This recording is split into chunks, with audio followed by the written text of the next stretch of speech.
Hello there! Welcome back to Sequel-A-Thon IV. I'm Scotty. You're not, and we're going to talk about Kick-Ass 2.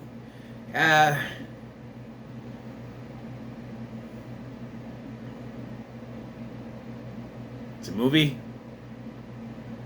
Like, it's not bad. It's not bad. I just felt like after the first film, they could have went in a better direction. Like, okay, so I'm not. Who am I?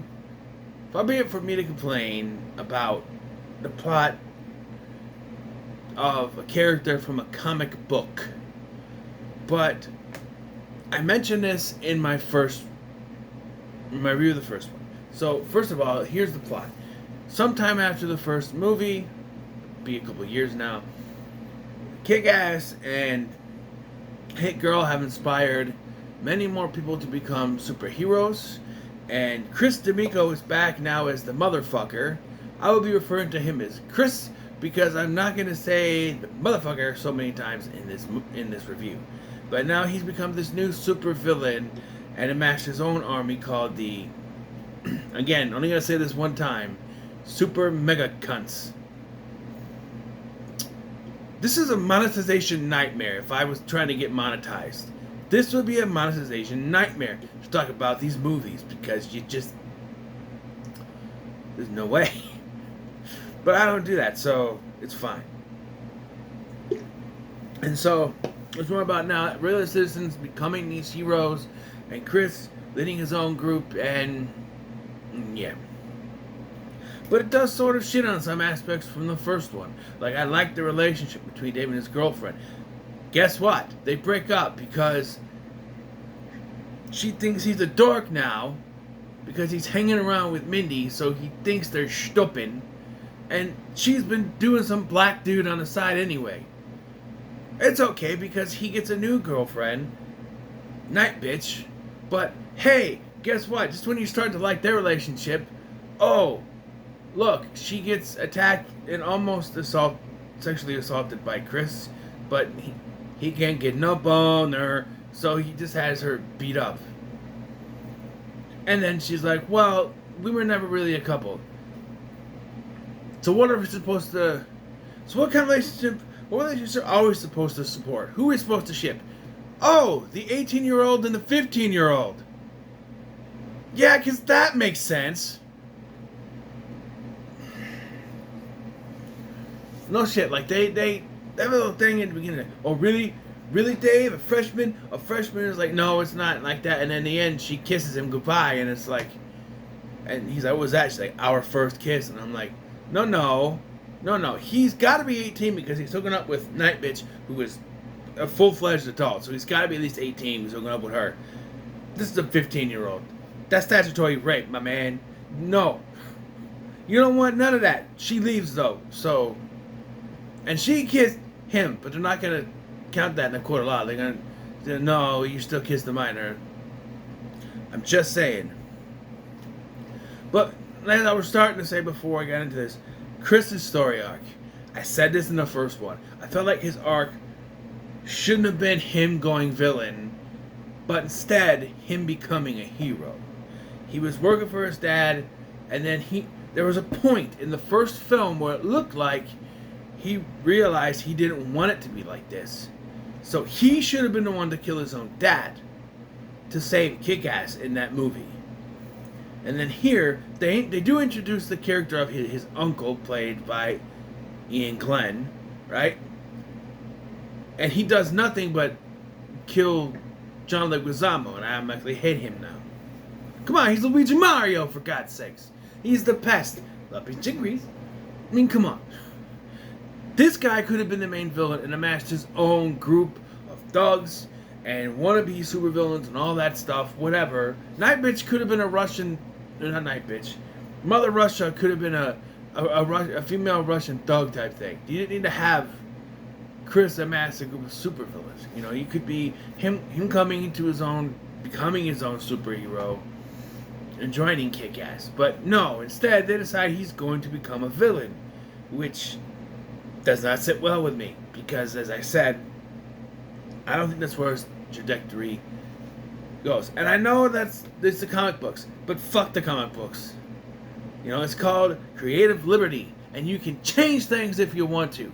Would the big kick-ass fans hate that? Probably. But you know what? If you weren't going to do that, why tease that he would have a change of feelings? Why put that little part in the first one where he looks like he was going to change sides and then doesn't? It makes no sense. Also, he accidentally kills his mom at the beginning of this. I don't know why. It just happened so he could take over this empire and become this new MFer, the new villain. Fine. There's also a subplot with Mindy throwing away, like, walking away from Hit Girl because Marcus, her new guardian, says so.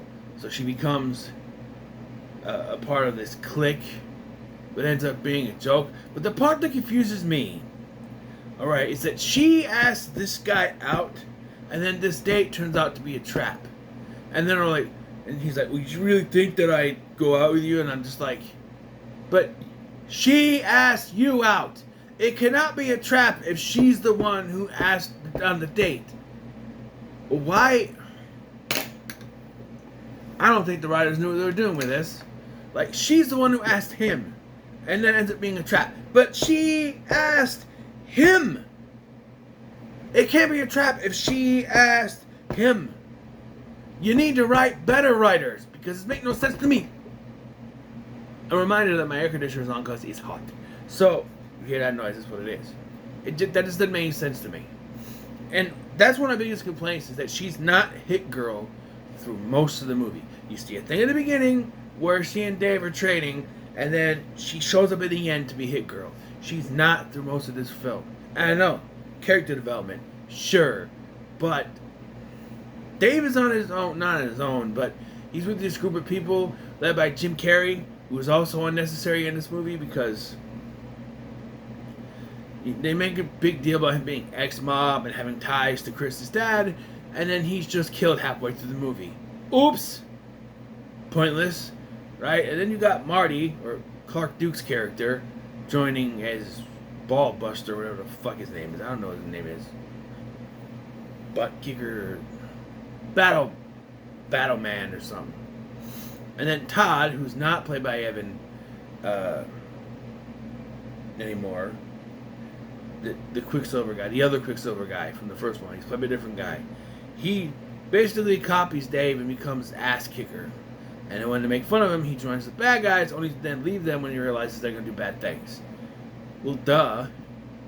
You got Night Bitch, as I mentioned, and Donald Faison is in here as a not really a physicist. I don't know. But he was funny. There's this mom and dad couple who are looking for their missing kid.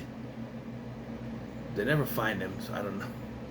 But yeah, just yeah. At one point, Dave's dad. At one point, somehow, after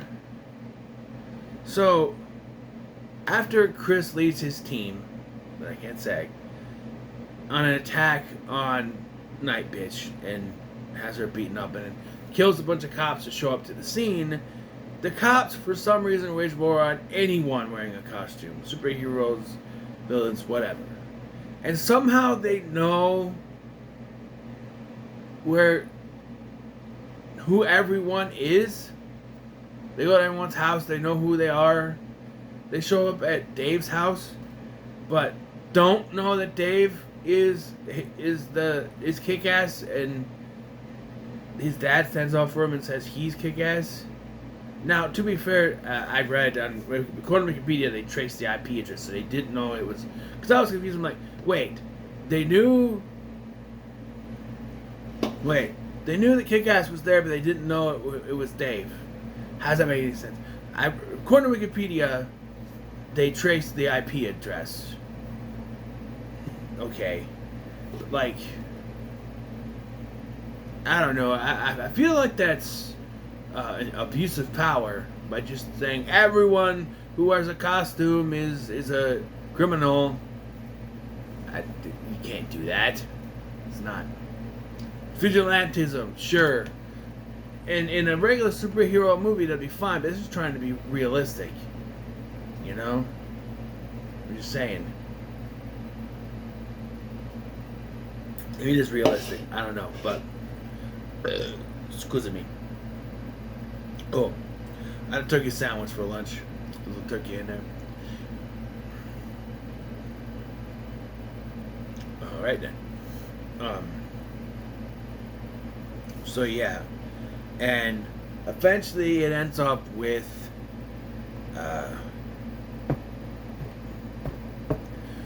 Kick-Ass and Hit Girl leading a whole army of superheroes against Chris and his army of supervillains. And there's this syringe thing that Mother Russia thinks is like poison or something, but so she injects it into Hit Girl, but it's adrenaline. And so something Cody Rhodes. I don't know, but yeah, and then Chris gets thrown into a shark tank and shoot to bits, or so we think. We'll get to that. But yeah. And Hit Girl says she's leaving New York and she can't go home. Damn right she can't go home. There's cops everywhere. Because she killed people with cops' guns. So, didn't she have her own weapons somewhere? I don't know. And he's going to keep on being Kick-Ass. And they hint that there's a thing between them. But if they were going to do that, then they should have aged up Hit Girl more. I'm sure they weren't playing that in the first one. But my thing is, she should have been aged up more instead of... Because, you know, Chloe Grace Moretz really was 15. And Aaron Taylor Johnson was almost 30. Yeah, that makes it worse when you think of that, doesn't it? I'm just saying.